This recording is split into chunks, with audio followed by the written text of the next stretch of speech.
There is a version of a city that works. A teacher can afford a house. A nurse can afford rent without a second job. A family earning $60,000 does not have to choose between childcare and a car payment. That version of a city has a name.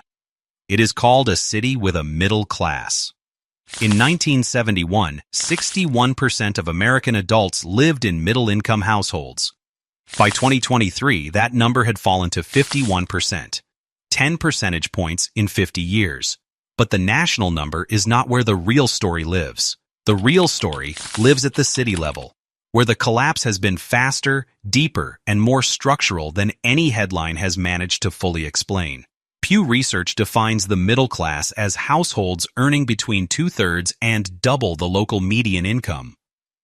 That definition matters because it means the middle class is not the same number in every city, and losing it does not look the same in every city either. Some cities lost their middle class because they got poorer. The jobs left, the wages stagnated, and the households that once sat comfortably in the middle fell through the floor. Some cities lost their middle class because they got richer. The housing prices shot up, the tech economy arrived, and the nurses and teachers and firefighters who kept the city running could no longer afford to live in it. Both of those things destroy a middle class. They just destroy it from opposite directions. We are counting down 10 American cities where the middle class has been hollowed out, and we are going to tell you exactly which direction the hollowing came from. Subscribe now, because number 1 on this list has the highest income inequality of any major metropolitan area in the country and has been calling itself the capital of the world the entire time it was happening. Let's count it down. Number 10, St. Petersburg, Florida. The Sunshine Tax. Nobody listed it in the listing. St. Petersburg used to be the affordable alternative to Tampa. That was the pitch. You got the bay, the beaches, the culture, and you did not have to pay the Tampa premium. And for a while, it worked. The city attracted exactly what cities need to stay middle class. Young professionals, young families, modest earners who could buy in without breaking the budget. Then the housing market arrived with a different plan. According to MoneyGeek's analysis of U.S. Census data, St. Petersburg recorded the largest decline in middle-class households among all American cities, with populations over 250,000 between 2017 and 2022. The share of middle-income households did not drift downward. It dropped. The mechanism is the one a USC Marshall research paper published in the Review of Economic Studies in 2025 identified precisely. When housing prices rise fast enough, middle-income households are the ones who leave, not the wealthy who can absorb the cost, not the poor who often cannot move. The middle, the teachers, the technicians, the people who bought their first home expecting to stay and instead found themselves doing math that no longer added up. Living in St. Petersburg is like being in a relationship where someone keeps raising the cost of commitment without raising what they are offering in return. You stay as long as you can, then you do the math, then you leave. The St. Petersburg that worked as a middle-class city was not taken. It was priced out from underneath itself. The short-term rental market, the luxury developments, and the investors who bought single-family homes to convert into income properties replaced everything a middle-class family needed with something a middle-class family could not afford. One listing at a time, the math changed. The zip code did not. Number 9, Henderson, Nevada, the affordable alternative that priced itself out. Henderson is not Las Vegas. That is the whole point of Henderson. It is the city that people who wanted the Nevada sun without the strip moved to. Stable, family-friendly, the kind of suburb where the American dream still appeared to be available, if you got there early enough. In 2017, 45.2% of Henderson households were classified as middle income by Pew Research criteria. By 2022, that number had fallen to 41.1%, a 4-point drop in 5 years.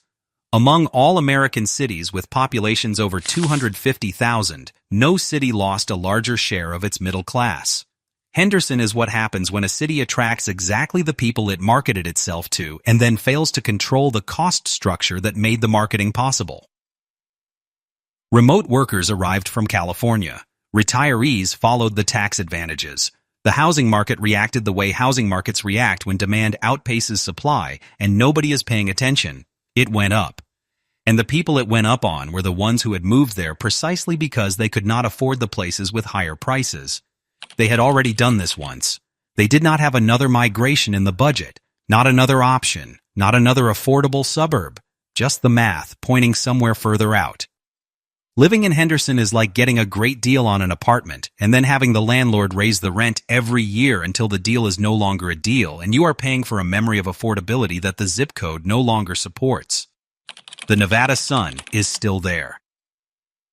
The middle-class entry point that made Henderson worth moving to is being replaced, one listing at a time, by something that looks similar on a real estate website and costs a great deal more to live in.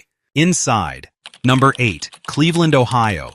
The income gap is not a gap anymore. It is a canyon. Cleveland's middle-class income range, according to Smart Assets' 2025 analysis of census data, starts at $26,025. $26,000. That is not a thriving middle class. That is a definitional middle class, the bottom of the range that Pew's methodology places between 2/3 and double the local median. When the median income of a city is that low, the middle class by definition sits at income levels that the rest of the country would classify as poverty adjacent. Smart Assets income inequality data tells the harder story. In Cleveland, the 80th percentile of earners makes $115,915. The 20th percentile makes $21,102. That ratio, 5.49, places Cleveland among the 4 most unequal cities in the United States. The middle class in Cleveland has not disappeared upward. It has not been priced out by prosperity.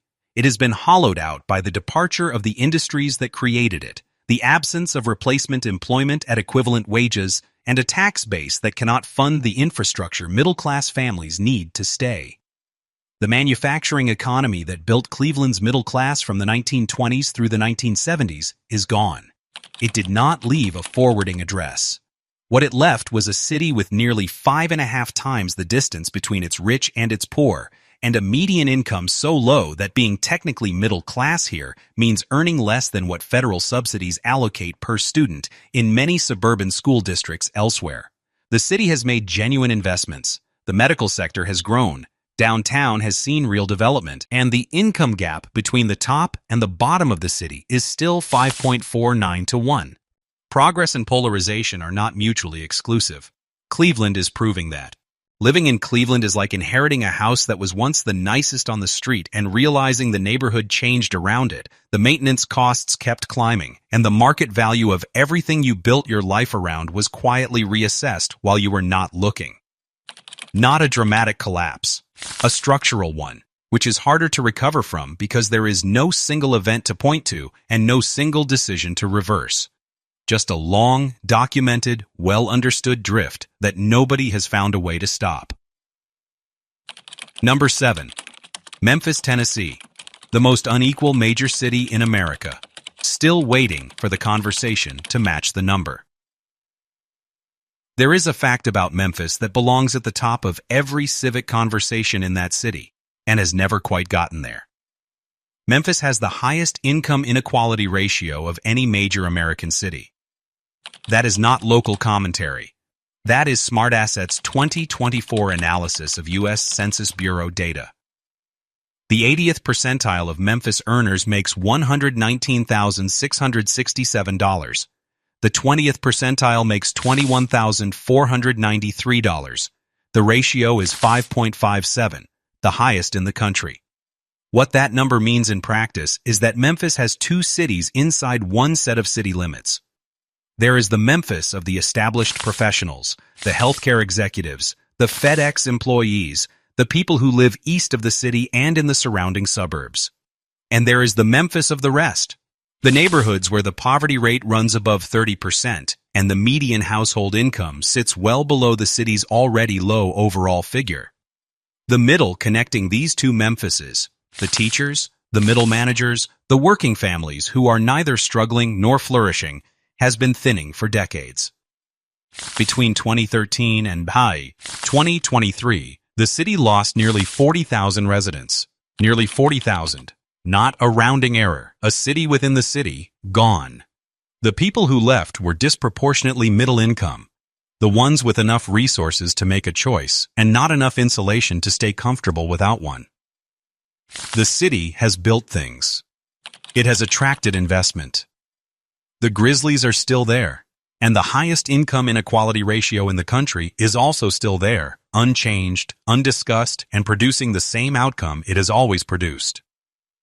Living in Memphis is like being at a dinner table where someone removed half the chairs and both the people still sitting and the people who left have a reasonable explanation for why the table looks the way it does. The table looks the way it does. That is the situation. Memphis has extraordinary culture, and people who love it with the specific intensity of someone who has watched something they care about get written up as a cautionary tale long enough that they stopped reading the articles. The love is real. The income inequality ratio is also real, 5.57, the highest in the country. Those two things are true simultaneously. Number 6. Chicago, Illinois, a world-class city, with a middle-class problem it has been discussing since the 90s. In 1997, Chicago launched a formal economic development initiative to address the divide between its north side and its south side. It was called a plan. There have been many plans since. The income inequality ratio today is 5.47, fourth highest among all major American cities. The highest earners in Chicago bring in at least $149,000. The lowest quintile earns $27,255. The distance between those numbers is not just an income gap. It is an entirely different experience of the same city, the same transit system, the same tax base, the same mayor. In 2014, Pew Research calculated that middle-income adults made up 51% of the Chicago metropolitan population. Barely a majority. It has not held. What Chicago demonstrates is the double mechanism at work simultaneously. The expensive neighborhoods are getting more expensive. The neighborhoods that were affordable to middle-income families are either gentrifying, pricing out the residents who made them functional, or declining, losing the services and safety that made them worth living in. The middle class in Chicago is not disappearing into one thing. It is disappearing into two. Some of it is moving to the suburbs of the suburbs. Some of it is dropping below the middle class entirely. Illinois lost 139,000 residents to other states between 2020 and 2024. The people who leave a state are rarely its poorest residents. They are the mobile ones, and mobile tends to mean middle. Living in Chicago is like being in a city that has everything and costs so much to access any of it that everything starts to feel like it is for someone with a different income than yours. The skyline is extraordinary. The income distribution says clearly who gets to participate in which version of it. Not a complaint. A measurement. We are halfway through.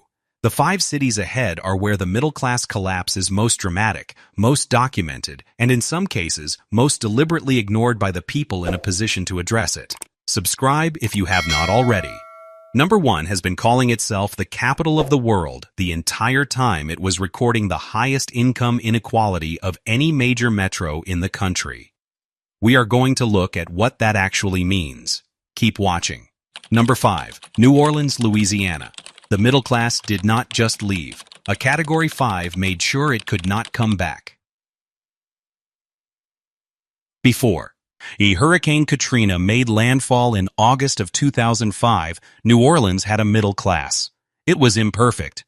The city had high poverty, high crime, and structural inequality that predated the storm by generations. But it had teachers who owned homes in mid-city. It had nurses who raised families in Gentilly.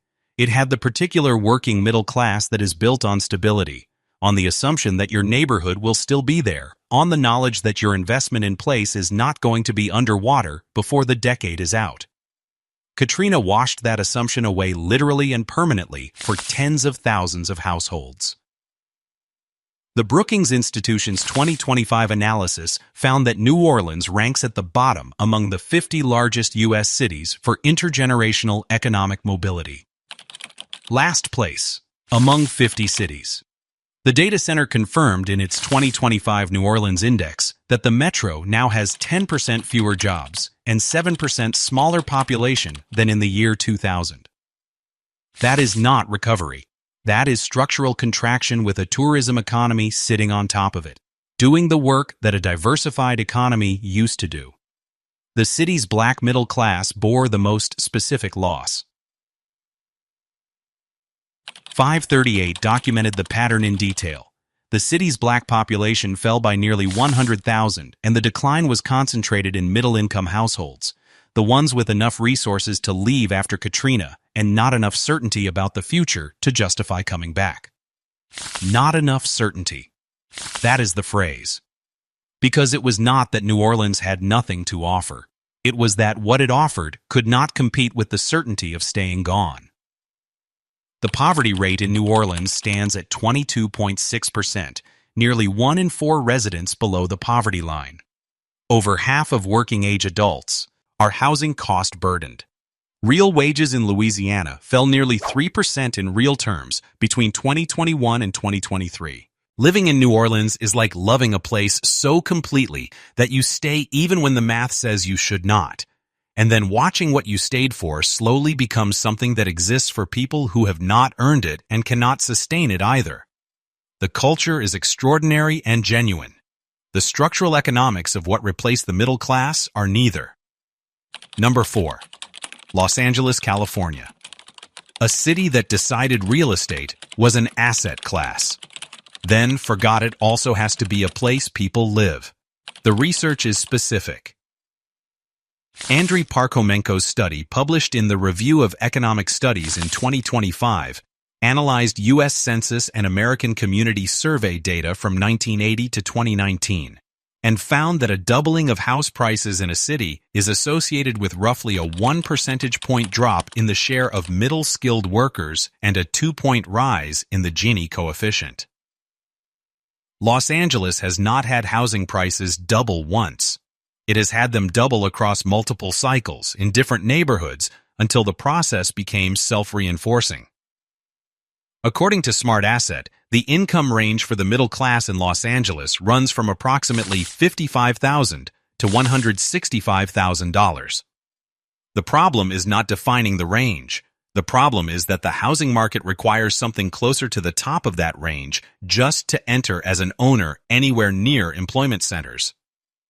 The bottom half of the city's own middle class cannot afford to buy a home in the city where their job is located. The teachers are in Palmdale. The nurses are in the Inland Empire. The firefighters are in Riverside. They commute an hour and a half each way to maintain the version of the city that the people who can afford to live inside it require. Not a choice. A calculation. The calculation pointed somewhere outside the city limits, and enough people followed it that the departure registered in the data. Between 2017 and 2022, Los Angeles recorded one of the largest declines in middle-income households of any major American city in MoneyGeek's national analysis. The people leaving were not failing. They were calculating, and the calculation kept pointing somewhere else. Living in Los Angeles is like working at an extremely exclusive restaurant that you helped build, serving food you prepared, to guests who pay prices you will never earn, and then driving an hour and 45 minutes home because the only place you can afford to sleep is outside the city limits of your own life. Number 3. Detroit, Michigan. The middle class did not just leave Detroit. Detroit left the middle class. Detroit's middle-class income floor, according to Smart Asset's 2025 analysis of census data, is $25,384. That is the lowest threshold to enter the middle class of any major American city, not one of the lowest. The lowest. The median household income in Detroit is $38,080, among the 6th lowest of any American city with a population above 65,000. The city that housed the workers who built the car that defined American prosperity now has a middle-class income floor that falls below what the federal government considers a living wage in most parts of the country. Detroit's collapse has been documented so thoroughly it has its own bibliography. Manufacturing departed across multiple decades. Population declined from nearly 1.9 million in 1950 to roughly 645,000 today, a loss on a scale matched by almost no other American city in history. The tax base contracted faster than the city government could adapt. Schools closed. Services degraded. The people, with enough options to choose, used those options. What remained was a city that restructured its debt under the largest municipal bankruptcy in American history in 2013 and is now, for the first time since 1957, growing again. 2 consecutive years of population gains, confirmed by the Census Bureau. That is real. That is not nothing. It is also a city whose income floor, the bottom of what constitutes middle class by local standards, is $25,384. The growth and the floor are both real. The floor is currently more relevant to most of the people living on it. Living in Detroit is like rebuilding a house that burned to its foundation and being told the neighborhood has turned around because the new walls are up. The new walls are up. That is true. What they were built on reflects the scale of what was lost, not yet the scale of what is possible. Both of those things are simultaneously accurate. The income data shows clearly which one is currently ahead. Number 2, San Francisco, California, the city that invented the concept of getting priced out, and then did it to itself. San Francisco's middle-class income range, according to Smart Assets 2025 analysis, runs from $81,623 to $243,652. A household earning $81,000 a year is at the lower entry point of the local middle class. That is the threshold. $81,000. A teacher entering San Francisco's public schools without full credentials earns $69,500 a year. Even a fully credentialed teacher starting out earns just under $80,000. Still below the lower entry point of the middle class by local measure. Not middle class. Cost-burdened residents of one of the most expensive rental markets in the country, the Park Homan. Kew research published in 2025 is explicit about the mechanism. When a city's housing prices rise this fast, middle-income households leave and are not replaced by more middle-income households. They are replaced by upper-income households, or by lower-income households who cannot move because they have nowhere affordable to go. The middle disappears. San Francisco has the highest income threshold to enter the middle class of any major American city.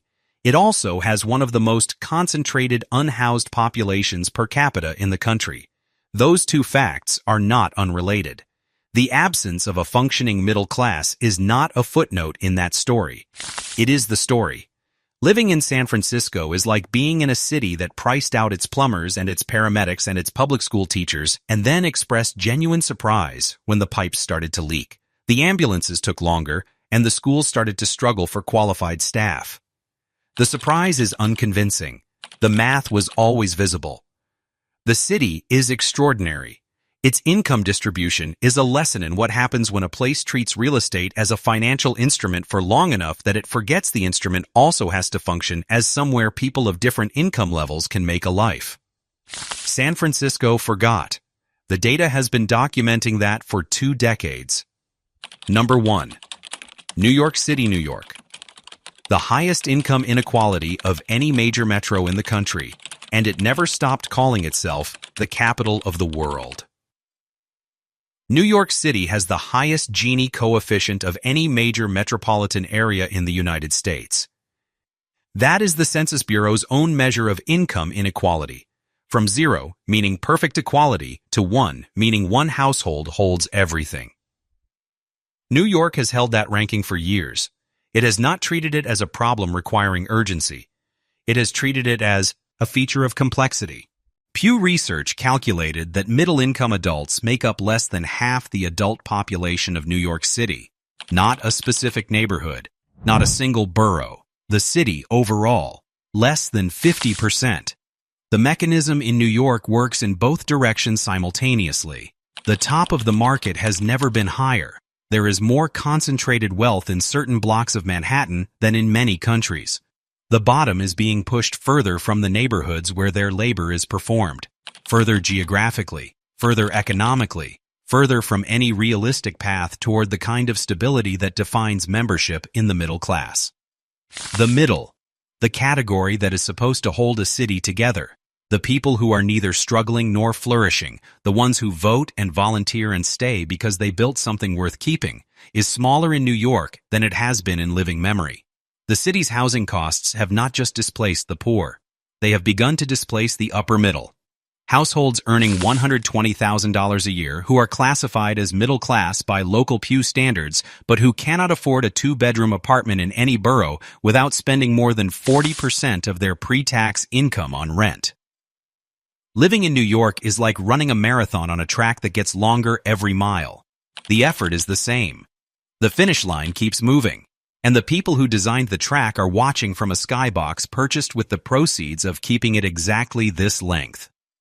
New York is the greatest city in the world by almost every measure that makes a city great. It is also a city where a household earning $65,000 is poor by local standards. A household earning $120,000 is treading water, and a household earning $200,000 is middle class. In the sense that a word has been stretched so far it no longer means what it was invented to mean. That is not a complaint. That is a measurement. And the measurement has been, every city on this list lost its middle class in a way that made documented structural sense, if you were paying attention to the right numbers. The Rust Belt cities lost theirs because the economic foundation that built them was extracted and not replaced. The Sun Belt cities lost theirs because affordability was marketed as a feature and then systematically dismantled as a policy outcome. The coastal cities lost theirs because the combination of restricted housing supply and concentrated high-wage employment created a pressure system powerful enough that the middle was the only segment with nowhere to go. In 1971, the middle class was 61% of American adults. By 2023, it was 51%. At the national level, that looks like a slow drift. At the city level, it looks like this list. The middle class is not a demographic category. It is a condition that requires affordable housing, broad-based wage growth, functioning public services, and a deliberate decision that a city exists for the people who live and work in it, not just the people who can afford to hold real estate in it. Some of the cities on this list are making that decision with genuine urgency. Some of them are still debating whether the decision needs to be made at all. And some of them have decided the question is not theirs to answer. The data disagrees with all three positions equally. Subscribe and check out the rest of the series. We have covered the counties, the states, the towns, and the cities where the numbers say things the marketing has been slow to acknowledge. Thanks for watching.